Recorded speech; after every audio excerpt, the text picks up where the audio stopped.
વિરામ બાદ પુનઃ સ્વાગત. સમાચારોમાં આગળ વાત કરીએ તો અંબાજીમાં પૂનમના દિવસે સુરક્ષા નિયમોની એસી તેસી જોવા મળી.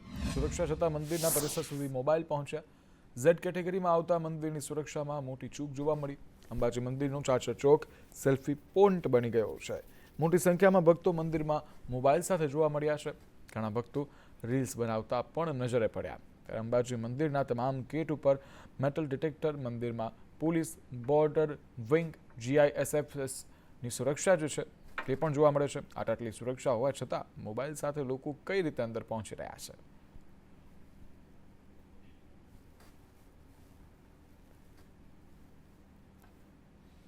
સુરેન્દ્રનગરના લખતર શહેર તેમજ ગ્રામ્ય વિસ્તારોમાં વીજ ચેકિંગ માટે PGVCLની વિજિલન્સ કોર્પોરેટની ટીમો ત્રાટકી હતી. તે અંતર્ગત ટીમો દ્વારા 27 કનેક્શન ચેક કરી 4.5 લાખ રૂપિયાની ગેરરીતિ પકડાઈ હતી. લખતર તાલુકાના સદાદ, મોઢાવણા, નાના અંકેવાડિયા ગામે વીજ ચેકિંગ હાથ ધરવામાં આવ્યું હતું. વીજ ચેકિંગ દરમિયાન 27 કનેક્શનમાં ગેરરીતિ સામે આવતા 4.5 લાખથી વધુ દંડ ફટકારવામાં આવ્યો છે.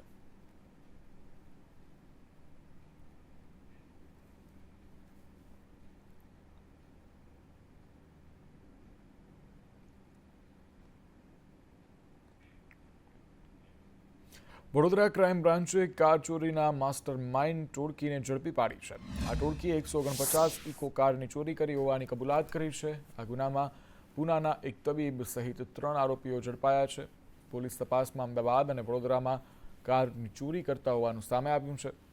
ચોરીનો મુખ્ય આરોપી હરેશ માણિયા, કે જે ડોક્ટર છે અને તે કારની ચોરીમાં સંડોવાયેલો છે. અન્ય આરોપી અરવિંદ અને તાહિર ત્રિવેદી સાથે મળી કારની ચોરી કરતા હતા. અત્યાર સુધી આરોપીઓએ 149 કાર ભંગારમાં વેચી હોવાની કબૂલાત કરી છે. ફોર વ્હીલ વાહનોની ચોરી કરતી એક ત્રિપુટી છે, એને પકડવામાં બરોડા ક્રાઇમ બ્રાન્ચને સફળતા મળી છે.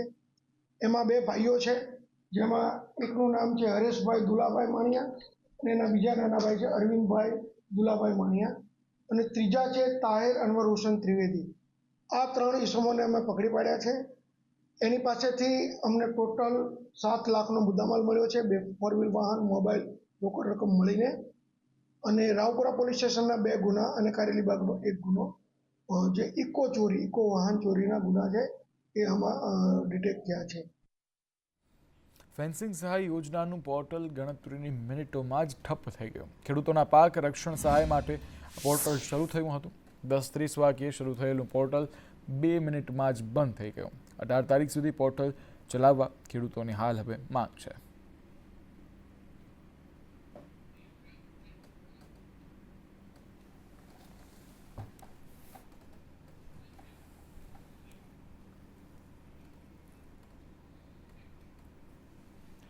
મહારાજા કૃષ્ણકુમારસિંહજીને ભારત રત્ન આપવા માટેની માંગ ઉઠી છે. પ્રયાગરાજમાં યોજાયેલ મહાકુંભમાં આ માંગ કરવામાં આવી છે. ભાવનગરના યાત્રાળુઓએ બેનરો સાથે માંગ કરી છે. કૃષ્ણકુમારસિંહજીને ભારત રત્ન માટે રજૂઆત કરવામાં આવી છે.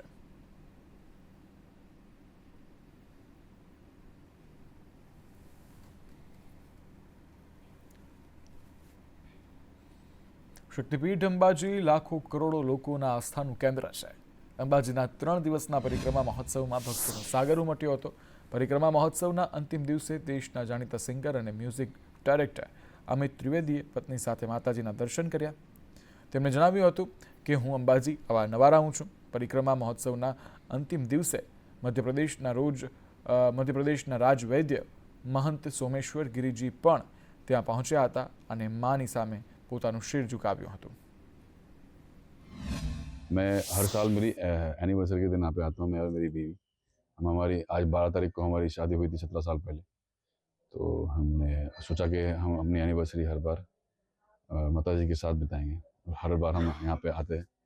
और ये एक खूबसूरत आदत हमें लगाई है मेरे पिताजी और मेरी माता जी ने, और उनका मैं खूब खूब आभारी हूँ। पिताजी रहे नहीं है, बट ये प्रथा और ट्रेडिशन मैंने भी चालू रखी है।